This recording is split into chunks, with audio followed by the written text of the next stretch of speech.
எதை தேர்ந்தெடுப்பது எதை விடுப்பதுன்னு உனக்கு தெரியணும்.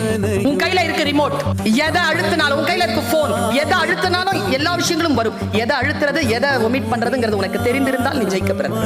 தெரியாமல் டிராப் பண்ணப்பட்டால் தன்னை நோக்கி வரும் விஷப்பாம்புகளின் விஷத்தினால் சந்தன மரம் பாதிப்படைவதில்லை. அதனால் அது உயர்ந்ததாக இருக்கிறது. உன்னை நோக்கி எவ்வளவு நெகட்டிவ் ஃபோர்ஸ் வந்தாலும் அந்த நெகட்டிவ் ஃபோர்ஸால நீ பாதிக்கப்படவில்லை என்றால் நீ உழைக்க பிறந்தவள், நீ முன்னேற பிறந்தவள். உன்னுடைய வெற்றியை யாராலும் தடுக்க முடியாது என்று சந்தன மரம் உனக்கு சொல்கிறது. பெண்கள் பத்தி நான் சும்மா சொல்ல வரல, ஒரு துணிச்சல் இருக்குங்க நமக்கு.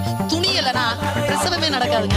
உள்ளங்கால் வரைக்கும் முழுமையா ஒப்படைக்கணுங்க. அப்பதான் குழந்தை வெளியில வரும். முழுமையா ஒப்படைக்கணும். நீ அந்த மாதிரி உன்னை முழுமையா ஒப்படைச்சு பார். எந்த விஷயத்துக்காக இருந்தாலும் அந்த துணிச்சல் இருந்தால் ஒழிய வாழ்க்கையில் ஜெயிக்க முடியாது. அது காதலாக இருந்தாலும் சரி, போராக இருந்தாலும் சரி, தேர்வுக்களமாக இருந்தாலும் சரி, வகுப்பறையாக இருந்தாலும் சரி. Give yourself 100%.